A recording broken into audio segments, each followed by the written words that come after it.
유니버설 디자인은 우리나라를 비롯해서 많은 나라들이 사실은 정책이라는 측면에서 추진을 합니다. 이건 이제 법하고 정책은 약간의 차이를 보이는데 법적인 측면의 최소의 보장의 문제 그리고 그것들을 더 뛰어넘어서 정책적으로 우리들이 목표를 정하고 우리들이 그 목표를 실현하는 부분이 아마 유니버설 디자인이지 않을까라는 거에 대한 걸로 이제 출발을 해보겠고요. 그럼 건강한 분들을 기준으로 우리가 지금 쓰고 있는 여러 가지 뭔가 만들기 위한 그런 기준들을 만드는 것이라는 걸로 와 있다는 거예요. 그게 평균이 돼서. 그 평균을 가져다 놓고 이 사회는 앞에서 말씀드린 것처럼 오른쪽에 말씀드린 것처럼 이렇게 다양한 분들이 있는데 본인을 중심으로 만들었던 기준으로 저기 있는 어린이부터 시작해서 휠체어 타신 분까지 대응하세요라고 그러고 나면 당연히 대응이 안 되겠죠. 대응이 안 되기 때문에 특별히 장애인이라고 하는 영역을 떼서 이들을 위한 또 다른 기준을 만들어서 이 두 개를 운영했던 게 이전의 사회였던 거예요. 그게 베리어 프리인 거고. 그러니까 영국은 아예 최근에 와서 이름을 바꿨어요. 그냥 제일 중요한 상위법을 평등법으로 바꿨어요. 평등법. 그 다음에 이제 조그만 나라였던 나라, 이걸 원래부터 늘 잘하고 있었던 나라들. 얘는 이제 저 스웨덴이나 덴마크는 그냥 건축법을 하고 있어요. 자, 그래서 이제 하고 싶은 얘기는 이겁니다. 아마 우리들이 앞에 나왔던 것처럼 이렇게 사회에 구성하고 있는 다양한 구성원들의 삶, 그 개개인의 삶이 나의 일상생활 속에서 벌어지고 있는 것, 이 일상생활 속에서 살고 있는 것들이 내가 행복하게 만들게 하려고 치면 그럼 어떻게 해야 될까라고 하는 걸로 바라보는 게 첫 번째는 보편적인 삶이라고 하는 거에 대해서 다시 한번 정의해 보자.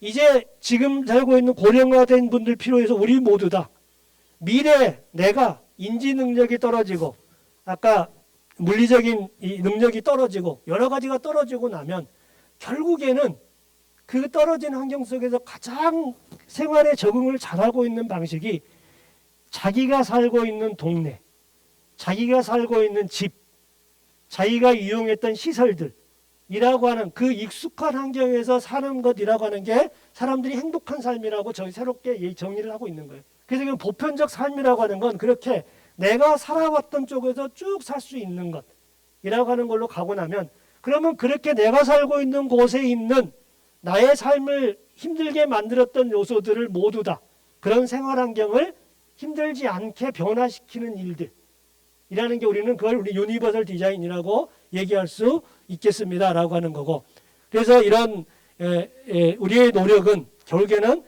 아까 모든 사람들이 보다 더 쉽고 안전하고 편리하게 사용할 수 있는 그런 우리의 일상적 생활 환경을 만드는 것 그런 걸 만들어내는 이 유니버설 디자인이라고 하는 것들이 아까 말씀드렸던 여러 부처의 여러 법으로 개별적으로 열심히 추진하고 있는 일들 자체가 하나의 목표를 향해서 갈 수 있고 그 목표들이 우리가 정하는 수준별로 각각의 지자체가 갖고 있는 처하고 있는 현실 그 물리적 상황의 수준에 맞춰서 거기에 목표를 달성할 수 있는 방법으로 실현될 수 있으면 가장 바람직하지 않겠는가라는 측면에서 발제로 말씀을 드렸습니다.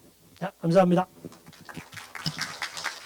서울시에서는 지난해 8월에 서울시 유니버설 디자인 종합계획이라는 걸 발표를 했습니다. 보시면 유니버설 디자인 전담기구 설치 운영, 그리고 공공부문 유니버설 디자인 적용 의무화, 그리고 성공 모델 개발 사례 축적, 그리고 전 사회적 확대 및 제도 개선이라는 4가지 정책 목표를 토대로 여기 모두가 존중받는 사람 중심 도시를 만들기 위해서 다양한 정책을 추진을 하고 있고요.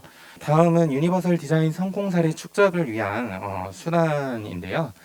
저희 크게 3가지로 나눠볼 수 있을 것 같습니다.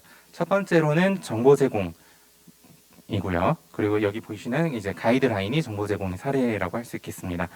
두 번째는 이제 유니버설 디자인을 직접 수행하는 공공공간 유니버설 디자인 개선 사업을 진행을 하고 있습니다. 또 세 번째로는 유니버설 디자인의 적용을 지원하기 위한 사업인데요. 컨설팅의 형태로 진행을 하고 있습니다. 네, 다음은 이제 제도 개선 사례입니다. 서울시에서는 올해부터 공공건축물 대상으로 유니버설 디자인 적용을 의무화하는 제도를 시행을 하고 있습니다. 네, 공공건축물뿐만이 아니라 공공시설물에 대해서도 유니버설 디자인 적용을 의무화하고 있는데요. 처음에 이제 원래 이제 공공시설물에 대해서는 공공디자인 진흥위원회 심의를 받도록 하고 있습니다.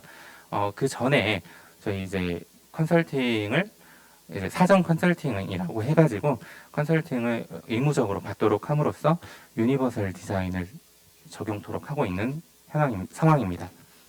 네, 이런 제도를 담아서 이런 그 서울시 유니버설 디자인 도시조성 기본조례 개정안을 마련을 했습니다.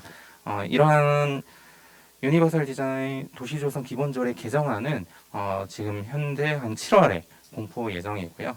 또 이외에도 시설 등의 고객뿐만 아니라 그 시설 내에서 근무하는 종사자 역시 유니버설 디자인의 적용 대상이 포함됨을 명시했고, 또 정보통신기술의 발전과 같은 사회 변화에도 적극 대응해야 함을 기본 이념으로 넣었습니다.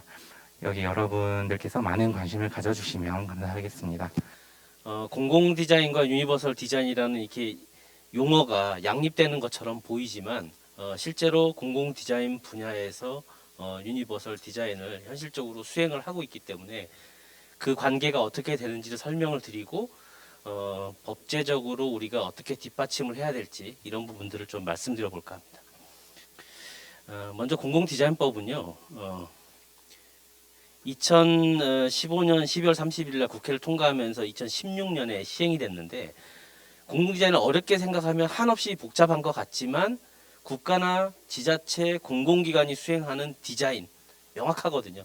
그래서 법의 5조에 의해서 국가가 문체부를 통해서 이제 공공디자인 진흥 종합계획을 세우게 되는데, 2018년부터 22년까지의 공공디자인 진흥 1차 계획에서도 보면 큰 전략이 5가지인데, 그 전략의 두 번째가 모든 인류를 위한 공공디자인으로 되어 있고요.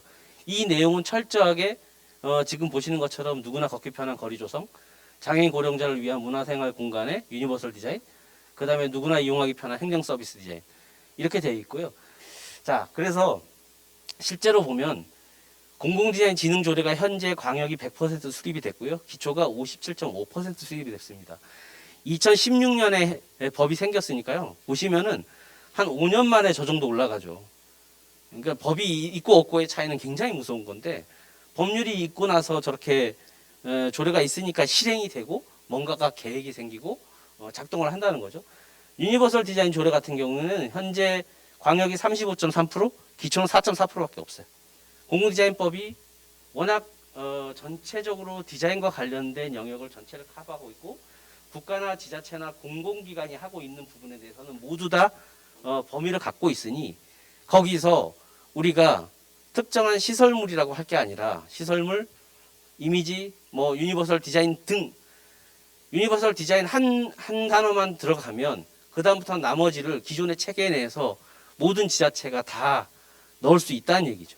저는 실제로 공공디자인에서 우리가 유니버설 디자인이라고 하는 것을 정의에 한 단어를 넣는 것이 굉장히 현실적으로 빨리 갈 수 있는 방법이다, 이렇게 제안을 드리고 싶습니다.